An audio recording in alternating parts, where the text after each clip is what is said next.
আসার সময় শুনলাম চাঁদ নামের এক জেলেপুত্র শক্তিশালী ষাঁড়ের সাথে লড়াই করে তাকে হারিয়ে দিয়েছে। তুমি রাজহংসী হয়ে বা কেন ঘুরে বেড়াচ্ছ? ভাইয়া দেখো, একে তো বংশী কথা বলছে, তার উপর কি সব বিপদ আপদের কথাও বলছে। তুমি বরং আমার সাথে বাড়িতে ফিরে চলো। তুই বাড়িতে ফিরে যাব? আমি এই হংসীর সব কথা না শুনে কোথাও যাচ্ছি না।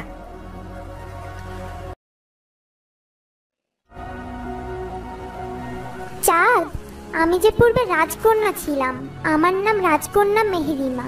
3 বছর পূর্বে হেরা রাক্ষস আমাদের রাজ্য আক্রমণ করে আমার বাবা মাকে মেরে ফেলে আর আমাকে নিজের জাদু শক্তি দ্বারা রাজহংসীতে পরিণত করে। আর তারপর থেকেই আমি রাজহংসী হয়ে ঘুরে বেড়াচ্ছি। কি বলছো কি? কোথায় সে হেরার বাস? আর আমাকে বলো, কিভাবে তোমাকে পূর্বের রূপে ফিরিয়ে আনা সম্ভব? হেরা রাক্ষসের কিন্তু অনেক শক্তি। তুমি পারবে তো হেরা রাক্ষসকে মেরে ফেলে আমার মানুষ রূপ ফিরিয়ে আনতে? সে আমি জানি না রাজকন্যা মেহেরিমা, তবে চেষ্টা তো করে দেখতেই পারি। আর জানো তো, আমি যেদিন থেকে বুঝতে শিখেছি সেদিন থেকে কারো কষ্ট দেখলেই আমি সেটা সহ্য করে নিতে পারতাম না। তাই তোমাকেও আমি যেভাবে পারি সাহায্য করব। কিন্তু চাঁদ, তুমি এত শক্তি কি করে পেলে?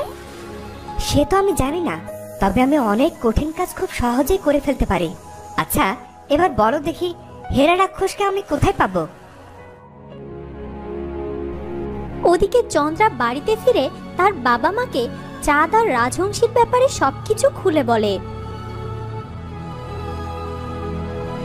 দেখেছো, চাঁদ দেখছে আবার একটা ঝামেলায় পড়বে। ও কোনো বিপদে পড়ে না যায় আবার। চলো চলো গিয়ে দেখি আমরা। কোনো চিন্তা করো না, তোমার ছেলে ঠিক বাড়ি ফিরে আসবে।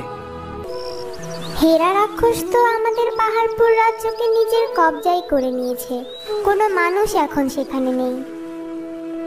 বেশ, চলো আমার সাথে পাহাড়পুর রাজ্যে চলো। যদি আমি উঠতে পারতাম তবে এক্ষুনি উড়ে চলে যেতাম। একথা বলতেই চাঁদের সামনে একটি বিশালাকার ময়ূর পালক এসে হাজির হলো। এই ময়ূর পালক কোথা থেকে এলো? আমি তো কিছু বুঝতে পারছি না। তখনই ময়ূর পালকের একটি মাথা বেরিয়ে আসলো আর ময়ূর পালক কথা বলে উঠল। হুজুর, আমি আপনার সেবক। আপনার সেবা করার জন্যই আমাকে পাঠানো হয়েছে। তাহলে তো ভালোই হলো। হংসী কন্যা, চলো আমার সাথে।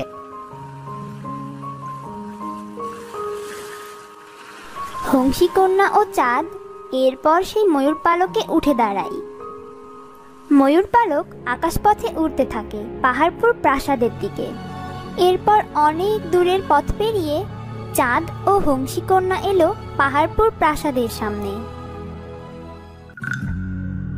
হংসী কন্যা, চারপাশটা তো ফাঁকা কেন? আশেপাশে কোনো মানুষ নেই। মানুষ কোথায় পাবে? হেরা রাক্ষস ও তার সঙ্গী সাথীরা মিলে সব মানুষকে যে শেষ করে ফেলেছে। এখন এই রাজ্যে শুধু রাক্ষস রাক্ষসীদের বাস।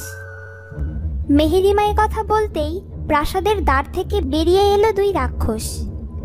ভয় পেও না মেহেরিমা, আমি তো আছি। যদি আমার হাতে তলোয়ার থাকতো এদের মাথা কেটে ফেলতাম। চাঁদ কথা বলতেই চাঁদের হাতে একটি তলোয়ার চলে আসলো। এই তো তলোয়ার আমার হাতে চলে এসেছে। তুই আমাদের সাথে লড়াই করবি? আমাদের সাথে?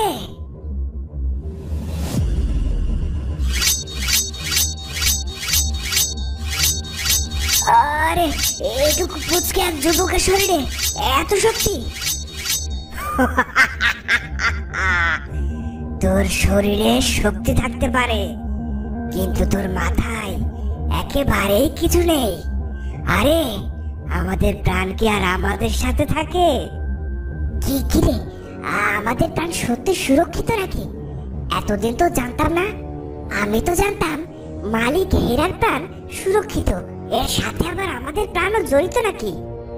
তাই আমাদের হত্যা করবি নাকি? আয়, হত্যা কর। এদের মারার জন্য অন্য কোনো পথ বের করতে হবে। চলো আমরা পালাই। ময়ূর পালক, কোথায় তুমি? আমাদের অন্য কোথাও নিয়ে চলো। চাঁদের ডাকে ময়ূর পালক এসে হাজির হয়। চাঁদ আর মেহেরিমা সে পালকে উঠে দাঁড়ায়। আরে পালাচ্ছিস কোথায়? মেহেরিমা, রাক্ষসটি তখন আমাদের তলোয়ার আঘাতে মারা গেল না। যতটুকু ওই দুই রাক্ষসের কথা শুনেছি তাতে আমার মনে হয় হেরা রাক্ষসের মৃত্যুর সাথেই ওদের মৃত্যু জড়িত। আমি তো এ ব্যাপারে কিছুই জানি না। তখনই চাঁদের চোখ যায় দুজন রাক্ষসীর উপর। মেহেরিমা, ওই দুই রাক্ষসীকে দেখো কিভাবে হাঁটছে আর মাথা চুলকাচ্ছে। আমার মনে হয় ওদের বোকা বানিয়ে হেরার মৃত্যু রহস্য বের করে নেওয়া যাবে। আমারও মনে হয় ওরা রাক্ষসী হলেও অনেক বোকা। তারা দুজন ময়ূর পালকের উপর থেকে নেমে আসে আর সেই রাক্ষসী দুটোর সামনে যায়। কে রে তুই, পুচকে ছেলে? এ মা, এ পুচকে ছেলে দেখছি সাথে একটা হাঁসও এনেছে। তোমাদের জন্য তো এনেছি হাঁস। শুনলাম তোমাদের রাজ্যে পশু পাখির বড়ই অভাব, ঘাস লতাপাতা খেয়ে দিন যাচ্ছে। এ মা, তুই কি তবে আমাদের কথা ভেবেই হাঁসটাকে এনেছিস? যাক, ভালোই হলো। আগে হাঁসটাকে খাবো, এরপর তোকে খাবো। তা খেতে যখন চাচ্ছ খেও, তবে আমি ভাবলাম তোমাদের জন্য রোজ রোজ মোটা তাজা হাঁস মুরগি নিয়ে আসবো, আর সেগুলো তোমরা খাবে। এ মা, তাই নাকি রে? তা আমাদের খাবার নিয়ে তোর এত চিন্তা কেন? তোর মতলব তো ভালো না। এই চল, একে মালিকের কাছে নিয়ে যাই। এই থামো, এখনই তোমাদের মালিকের কাছে আমাদেরকে নিয়ে যাবে? আমাদের নিয়ে গেলে তোমাদের মালিক একাই তো আমাদের খেয়ে ফেলবে, তখন তো তোমরা ভাগে কিছুই পাবে না। চাঁদের কথা শুনে দুই রাক্ষসী আকাশের দিকে তাকিয়ে ভাবতে শুরু করলো। তখন মেহেরিমা চাঁদের কাছে এসে ধীর গলায় বলল, এসব কি বলছো চাঁদ? এদের সাথে এ ধরনের কথা কেন বলছো? কারণ এরাই আমাদের একটু পর ওদের মৃত্যুর রহস্য খুলে বলবে। এই, তুই আমাদের কথা এত ভাবিস, অথচ জানিস আমাদের মালিক হেরা, সে আমাদের কথা ভাবেই না। আমি বুঝতে পারছি হেরা রাক্ষস তোমাদের ঠকাচ্ছে। সে তো প্রাসাদের ভেতরে বসে আরামে পেট ভরে বড় বড় হাঁস, মোটা তাজা মানুষ সব খায়, কিন্তু তোমাদের তো দেয় না। কিন্তু ভাবো, সে যদি না বেঁচে থাকতো তবে সব তোমাদেরই হতো। চাঁদের কথা শুনে এক রাক্ষসী কথায় কথায় বলে ওঠে, হেরা রাক্ষস, ওর আবার মৃত্যু আছে নাকি? ওর প্রাণভোমরাকে তো পাহাড়পুর প্রাসাদের গুপ্ত কক্ষে ও লুকিয়ে রেখেছে। তাই ওই প্রাণভোমরাকে মারতে হলে সোনার কাঠি আর রূপোর কাঠির প্রয়োজন। সে কাঠি আছে মেঘ পাহাড়ের চূড়ায়, আর ও পাহাড়ে ওঠা আমাদের কারো পক্ষে সম্ভব নয়।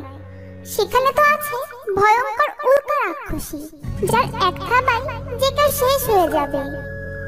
আহা, ভারী দুঃখের ব্যাপার। তা এখন আমি আসি, তোমাদের জন্য মোটা তাজা হংসী নিয়ে আসি।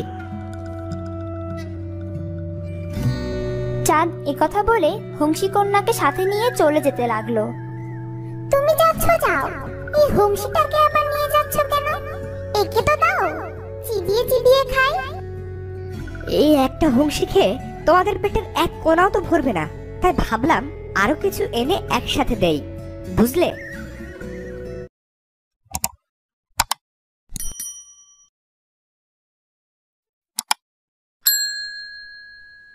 যেতে ষাঁড় চাঁদকে তার শিং দিয়ে আক্রমণ করতে যায়, আর ছোট্ট চাঁদ ষাঁড়ের শিং দুটোকে ধরে ফেলে। এটা দেখেই সুমনা সহ গ্রামের প্রত্যেকে অবাক হয়ে যায়।